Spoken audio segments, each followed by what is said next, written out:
hablar en este instante? ¿Qué tenemos que aprender en este instante? Tenemos que hablar de la apertura de las sucesiones y de la delación de las asignaciones. Apertura de la sucesión. ¿Qué es lo que es la apertura de la sucesión? La apertura de la sucesión es un hecho jurídico, es un hecho jurídico consecuencial de un hecho natural con efecto jurídico, la muerte de una persona. La apertura de la sucesión es un hecho jurídico consecuencial de la muerte de una persona y en cuya virtud los bienes del difunto pasan a sus sucesores. La sucesión, insisto, se abre con la muerte.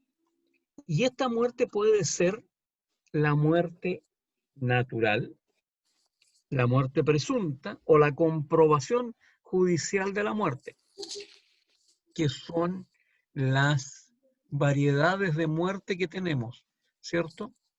Entonces, en esas circunstancias, nosotros, la muerte natural la definíamos habitualmente como la cesación de los fenómenos de la vida.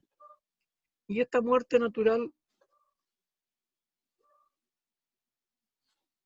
generalmente hay una manera simple de probarla. ¿Cómo se prueba la muerte de una persona? Con el certificado de defunción de la persona. Estoy diciendo una obviedad, pero así es.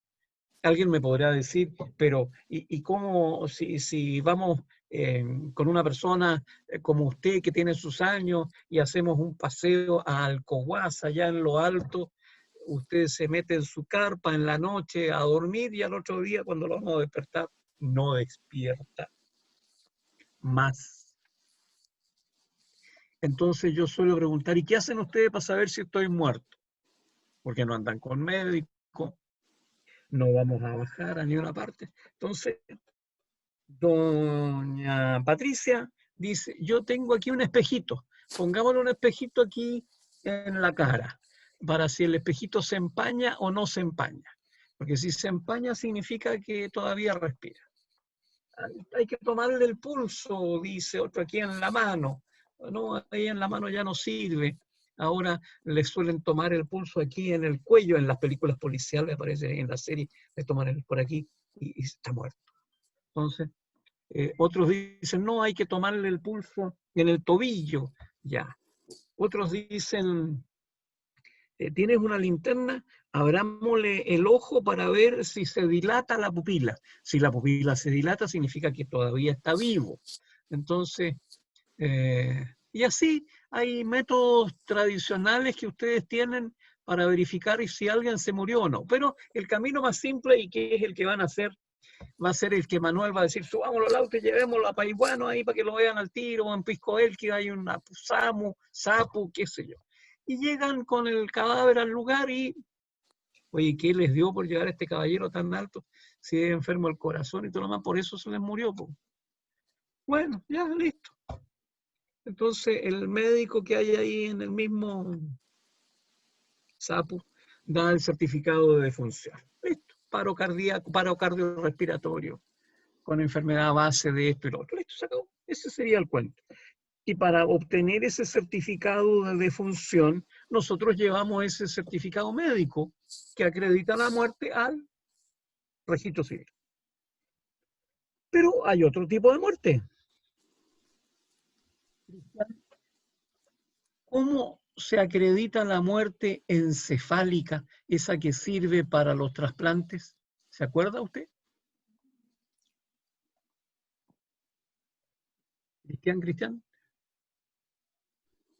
Con una un electro, no me acuerdo exactamente, lo vimos en derecho penal. Vuelvo al cuento. ¿Ah? Electroencefalograma. Sí, exacto. Ya, pero en el fondo vuelvo al cuento de lo simple, con un certificado de defunción de ese ciudadano, ¿cierto? que se va a originar a consecuencia de que su actividad cerebral es nula, la que se va a acreditar con 2 electroencefalogramas planos, con apnea de 5 minutos, sin reflejos, etcétera, etcétera. En esa circunstancia, con esos antecedentes, esos médicos, entre los cuales tiene que haber un neurólogo, otorgan el certificado y con ese certificado el ciudadano está muerto cerebralmente y sirve para que se le puedan sacar sus órganos y trasplantar. Sin que corra esto de que ustedes mismos dicen, no, pero es que todavía le late el corazón, todavía respira, sí, pero como la actividad cerebral es plana, ya está muerto para los efectos de la muerte encefálica que permite el trasplante. ¿Qué otra más aprendieron ustedes? La muerte presunta, que es la muerte por desaparecimiento. La persona desaparece del lugar en que habitualmente vivía y esa desaparición es consecuencia, ¿cierto? Es consecuencia de distintas cosas que le pueden ocurrir, que son normalmente que la persona desaparezca de ese lugar, ¿cierto? Se presume muerto el individuo que ha desaparecido, ignorándose si vive y verificándose las condiciones que van a expresarse. En definitiva, estamos hablando de que el ciudadano se perdió, ¿cierto? Hace más de, ¿cuántos años son? La presunción debe declararse cuando ha desaparecido. Las últimas noticias que se tuvieron, 5 años, ¿cierto? A los 5 años nosotros podemos pedir la declaración de muerte presunta. También eso se puede pedir cuando la persona recibió una herida grave en la guerra o le sobrevino otro peligro semejante y no se ha sabido más de ella, 5 años también. Cuando se reputa perdida una nave o aeronave y no apareciere a los 3 meses de la fecha de las últimas noticias. Ahí tenemos otro caso de muerte presunta.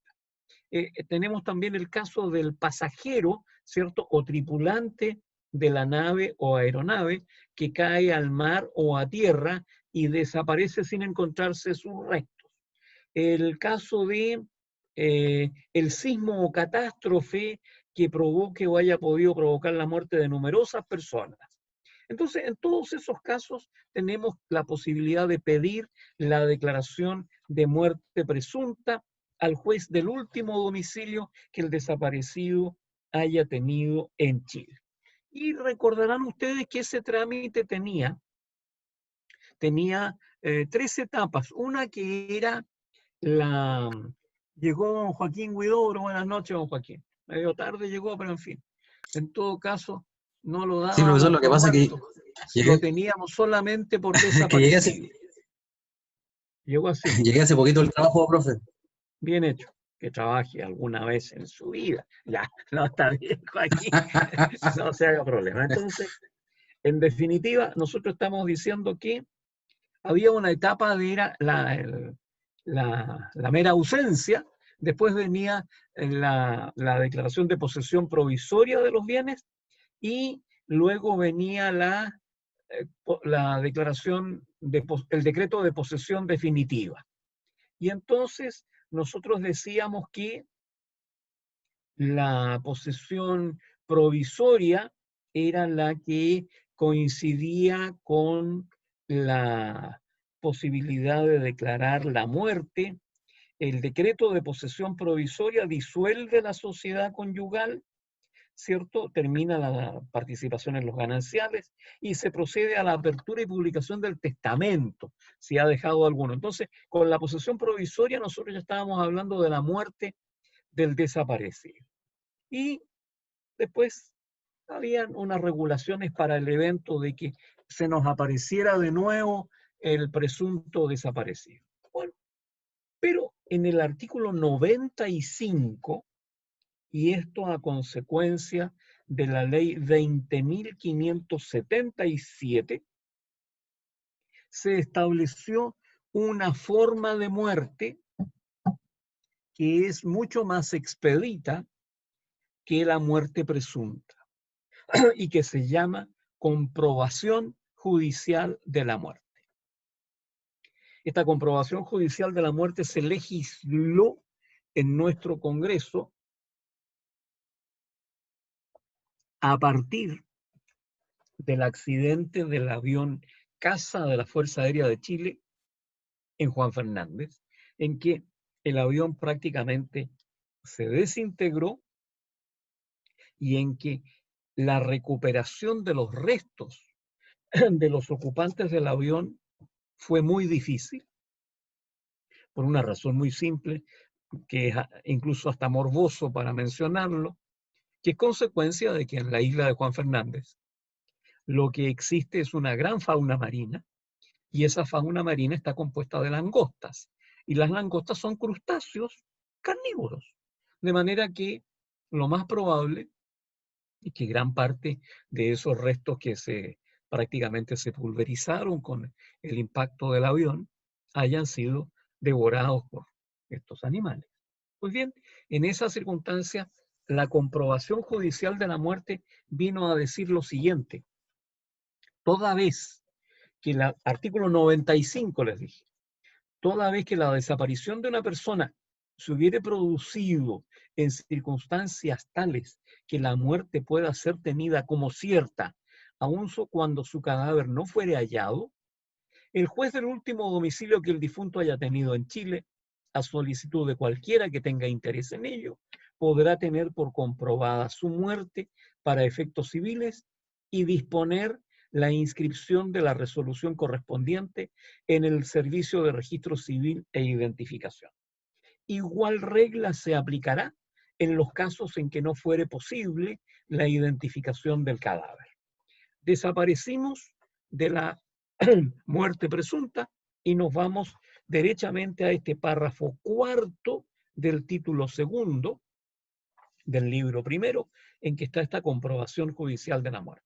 De manera que cuando nosotros hablamos que la apertura de la sucesión se abre con la muerte, estamos hablando de la muerte natural, de la muerte encefálica, de la muerte presunta y de la comprobación judicial de la muerte. La misma situación de Juan Fernández también tiene lugar en la situación del avión Hércules de la Fuerza Aérea sobre el mar de Drake, con la diferencia primero de la profundidad, ¿cierto? Están hablando de 5.000 metros de profundidad, y además con la existencia de nuevo de estos animales que están dando muchas veces la posibilidad de una explotación, centollas. En definitiva, es otro tipo de crustáceo que también existe en esa zona. Por consiguiente, frente a ese tipo de muertes, nosotros tenemos la apertura de la sucesión. Esta comprobación judicial de la muerte la hace el juez del último domicilio.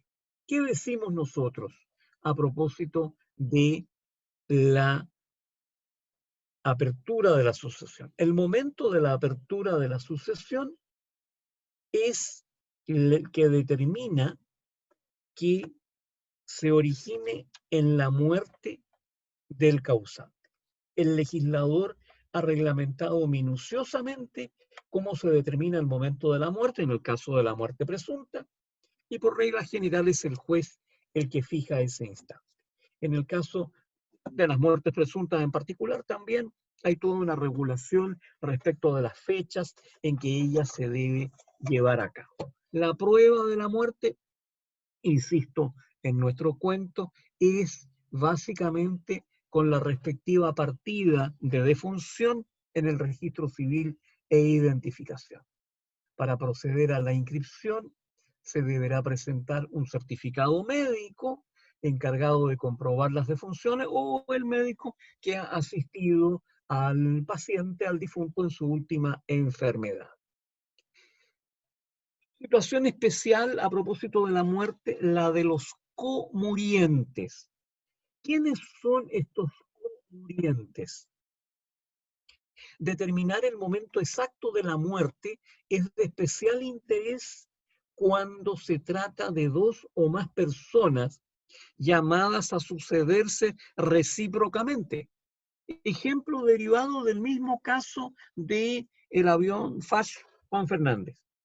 Allí va, formando parte del pasaje, don Felipe Cubillos y su cónyuge, de manera que ellos son herederos entre sí. Y en esas circunstancias, ¿qué pasa?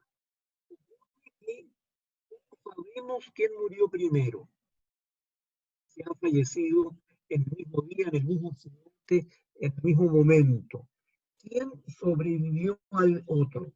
Si no puede saberse el orden en que han fallecido, se procederá como si todos hubieran fallecido en el mismo momento y ninguno de ellos hubiera sobrevivido a las otras. Eso es lo que nos plantea el artículo 79, que nos dice derechamente lo siguiente. 79.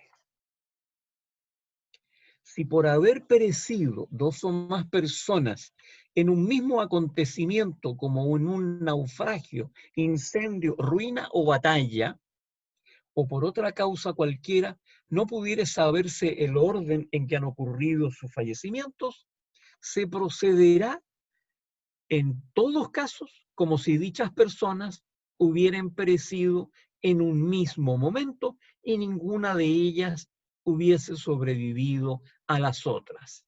Y aquí se nos dice concordancia, Código Civil, artículo 958. ¿Qué dice esta concordancia del 958? Dice, si dos o más personas llamadas a suceder una a otra se hallan en el caso del artículo 79, ninguna de ellas sucederá en los bienes de las otras. Esto es lo que nosotros hemos denominado comunidad.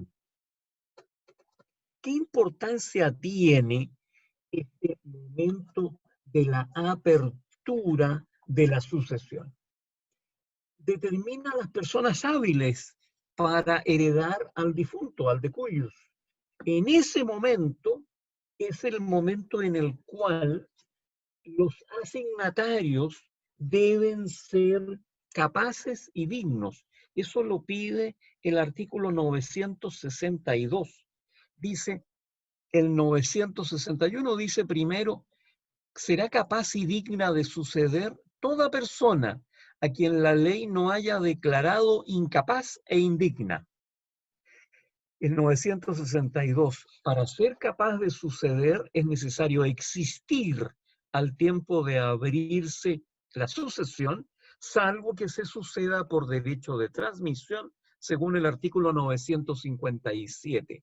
Pues entonces bastará existir al abrirse la sucesión de la persona por quien se transmite la herencia o legado. Si la herencia o legado se deja bajo condición suspensiva, será también preciso existir al momento de cumplirse la condición. Con todo, las asignaciones a personas que al tiempo de abrirse la sucesión no existen, pero se espera que existan, no se invalidarán por esta causa si existieren dichas personas antes de expirar los 10 años subsiguientes a la apertura de la sucesión. Valdrán con la misma limitación las asignaciones ofrecidas en premio a los que presten un servicio importante, aunque el que lo presta no haya existido al momento de la muerte del testador. Entonces, estamos dentro de esta apertura de la sucesión y su importancia como tal momento. Determina, ¿cierto?, las personas hábiles para suceder al difunto. En segundo lugar, fíjense ustedes que se determinan los derechos en que ha de sucederse, que van a ser los derechos de que el causante tenía al tiempo de fallecer. En ese momento, nosotros como que le tomamos una fotografía, ¿cierto?, a quiénes son los herederos, a cuál es el patrimonio. Comienza a su vez en ese mismo instante una situación que denominamos indivisión, y ocurre que ese estado de indivisión es lo que nosotros solemos llamar la consecuencia de el nacimiento de una comunidad. Con la muerte del causante, con la muerte del decuius, se forma una comunidad hereditaria entre sus herederos. Recuerden ustedes que esa comunidad es un cuasi contrato, es un hecho, ¿cierto?, lícito, voluntario, que determina el nacimiento de obligaciones. Y en esas circunstancias estamos hablando de estos herederos que allí están surgiendo, que allí están apareciendo. Pues bien, esta apertura de la sucesión va determinando este tipo de circunstancias. Tenemos además el momento de la apertura con la aceptación o la repudiación de una herencia que se retrotraigan al momento de la delación, cuando se abre la sucesión, los efectos de la aceptación o repudiación. Diga. No le escucho nada a Catalina. Tampoco. Ahí tiene el micrófono apagado. Ábralo.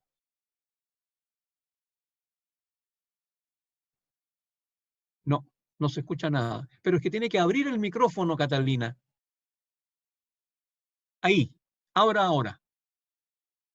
Pero no se te escucha nada. Debes tener el volumen del micrófono disminuido. Ya cuando se te sane el problema de sonido, hablamos de nuevo. Entonces, estamos hablando que el momento de la apertura de la sucesión genera este tipo de circunstancias. Rigen, establece a su vez qué cosas rigen de María Esther para todos. ¿Qué es lo que quiere María Esther? Que está mandando un mensaje. No, yo le escribí por chat que ocupe que use la mensajería por escrita. Que se quede calladita nomás y no moleste. Profesor, don Manuel, Dígame. es que cuando Dígame. usted se gira a leer, se pierde el sonido, se pierde no lo escuchamos muy bien. Ya, Claro, ok, claro. listo. Solucionado. ¿Eso era lo que tenía que decir Catalina? Ya, perfecto. Con un letrero dice, con un letrero, y se pone ahí el letrero y dice, hable más fuerte. Ya, entonces yo le escucho. Use un plumón. Entonces, en esas circunstancias, lo que yo les estoy diciendo es que el momento de la apertura de la sucesión sirve para todos estos objetos, para establecer quiénes son los herederos, para establecer qué derechos tiene el causante, para establecer la ley vigente al tiempo de su apertura. Y también con respecto a las disposiciones testamentarias, hay que tener presente que ellas se rigen por las leyes vigentes al tiempo de la muerte del testador. Este fenómeno es interesante. ¿Cuándo hago yo el testamento? Cuando yo quiero. Dice don Cristian, yo soy joven, yo no tengo ninguna intención de morirme, voy a hacer testamento.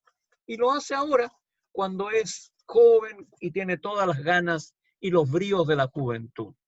Y en esas circunstancias hace su testamento y todo lo demás. Pero ocurre que la apertura de la sucesión nos dice, oiga, ocurre que las disposiciones testamentarias, este testamento que está haciendo Cristiano hoy día, hace la apertura de la sucesión que se rija por la ley que esté vigente al tiempo de la muerte del testador. Por consiguiente, toda esa normativa de hoy puede haber variado en 20, 30 años más cuando se muere Cristiano.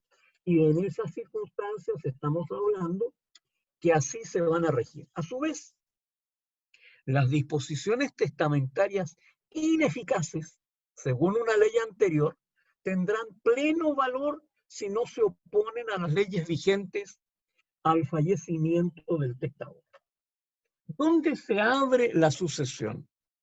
La sucesión se abre en el último domicilio. Domicilio que recuerdan ustedes lo definían como la residencia unida al ánimo real o presuntivo de permanecer en ese lugar. La única excepción que existe a este respecto se da en mérito de la apertura de la sucesión del desaparecido, porque en ese caso la sucesión se abre en el último domicilio que el desaparecido haya tenido en Chile. Ahora, ¿qué importancia tiene el lugar de la apertura de la sucesión? Es que fija cuáles van a ser los tribunales que van a tener competencia para intervenir en los procedimientos a que da lugar la sucesión por causa de muerte, entre los cuales procedimientos nosotros deberíamos mencionar la apertura y publicación del testamento, la facción de inventarios, las tasaciones, la partición de bienes, los juicios por acción de petición de herencia, reforma del testamento, etc. El lugar en que se abre la sucesión determina a su vez la ley que la rige. El artículo 955 dice que se rige por la ley del domicilio en que se abre, salvo las excepciones legales. Y aquí entonces estamos nosotros haciendo una diferencia con aquello que ustedes escucharon mejor, que ustedes escucharon cuando estaban estudiando la teoría de la ley. ¿Qué decía el artículo 15 sobre el 14 primero? Decía, la ley es obligatoria para todos los habitantes de la República, incluso los extranjeros. Esa era la norma de territorialidad. Y a continuación el artículo 15 se refería a las situaciones de extraterritorialidad. Y decía el artículo 15, dice el artículo 15, a las leyes patrias que arreglan las obligaciones y derechos civiles permanecerán sujetos los chilenos, no obstante su residencia o domicilio en país extranjero. En primer lugar, en lo relativo al estado de las personas y a su capacidad para ejecutar ciertos actos que hayan de tener efecto en Chile. Segundo, en las obligaciones y derechos que nacen de las relaciones de familia, pero solo respecto de sus cónyuges y parientes chilenos. De manera que allí se nos está diciendo algo en particular.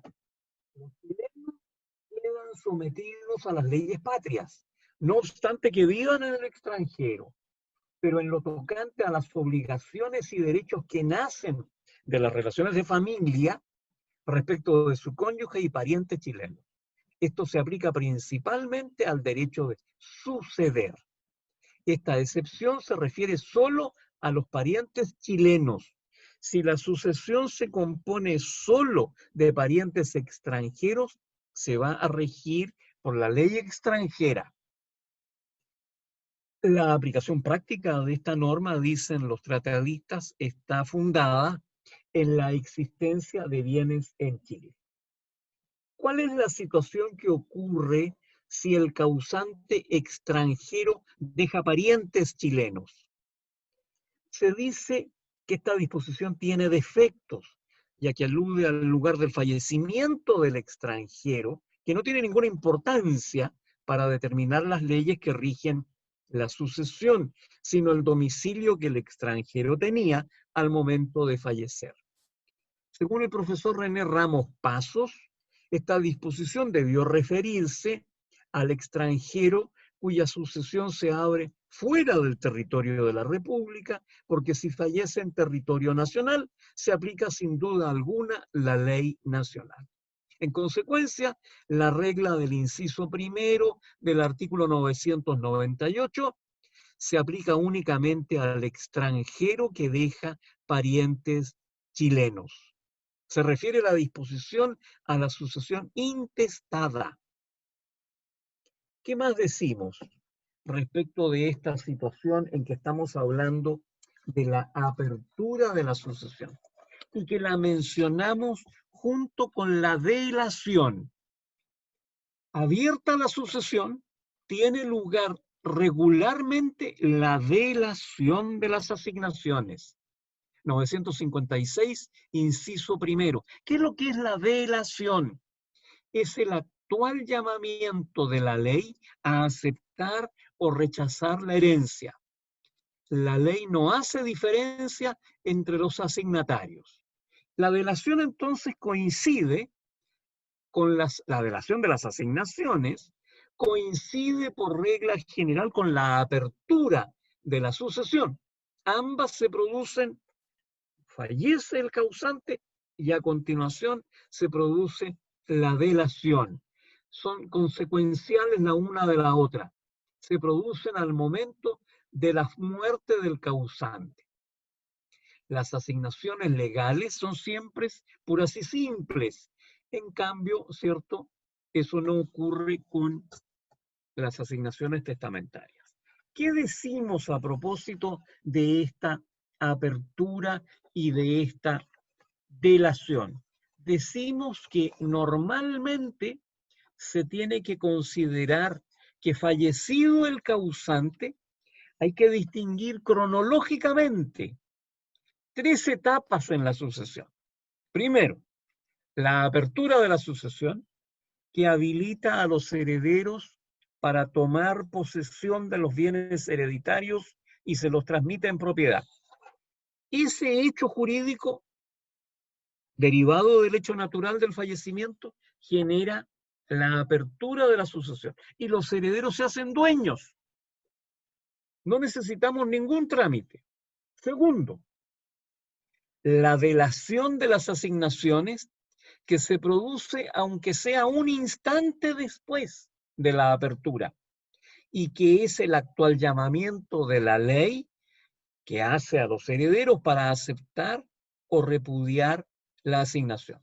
Y la tercera etapa está constituida por el pronunciamiento del asignatario en orden a aceptar o repudiar la asignación. En consecuencia, yo, heredero, tengo en ese momento producida la apertura, llamada la delación, tengo el derecho a aceptar o repudiar la asignación. Si la acepto, estamos en condiciones de decir que la apertura y la delación cumplieron su objetivo. De lo contrario, estamos frente a la repudiación, que significa el rechazo que se efectúa de la misma herencia. Eso es lo que vamos a decir por hoy y vamos a quedar en las puertas para la próxima semana de lo que dice relación con el derecho real de herencia. De forma tal que vayamos de esa manera completando el panorama inicial de la sucesión por causa de muerte. Ya sabemos que es un modo de adquirir, ya sabemos que tiene una apertura que se produce con la muerte, ya sabemos que junto con ella se produce la delación, llamamiento, venga, acepte la herencia, venga, repudie la herencia si no quiere. Si acepta o repudia, estamos en esa secuencia cronológica de la cual hemos hablado que se produce al fallecer el decuyus, el causante, el finado. Se nos fue el finadito. Eso es lo que íbamos a decir hoy día. Nos quedan 3 minutos con 40 segundos. Decíamos que la proposición de Manuel era hacer 2 bloques de 40 y con eso irnos a la tarea de lo asincrónico.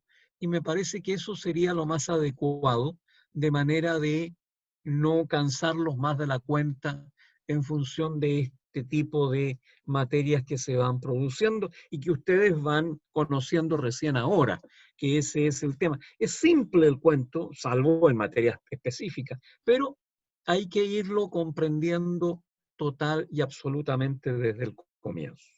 De manera entonces que la próxima clase es el día, hoy día estamos a 18, ¿o no? 18 de agosto, Sí. la próxima clase sería el 25. Entonces, en la clase del 25 funcionamos 7 de la tarde, 2 bloques de 40, asincrónicos, ya se supone que ustedes van a tener, no van a tener todavía. Se supone que ya deberían estar buscando las cositas del registro civil y traerme la información que yo tengo incompleta respecto de qué cosa nos ofrece el registro civil. Tengo entendido que está ofreciendo un certificado de soltería, Cristian. ¿Usted es soltero o casado? Casado, profesor. No me sirve de ejemplo. Sebastián Millán, ¿usted es soltero o casado? Soltero, profesor. Usted puede ir a pedir un certificado de soltería. Fíjense que apareció hace poquitos días ese nuevo certificado. Es un certificado de no matrimonio, en verdad. Vea si lo puede obtener Sebastián. A lo mejor se encuentra con una sorpresa. Pero en fin, eso podría ser. Nos estamos viendo la próxima semana. Gusto de haberlos visto. Que tengan una buena semana. Chao. Chao, profesor. Buenas noches, profesor. Buenas a todos. noches. Chao, chao.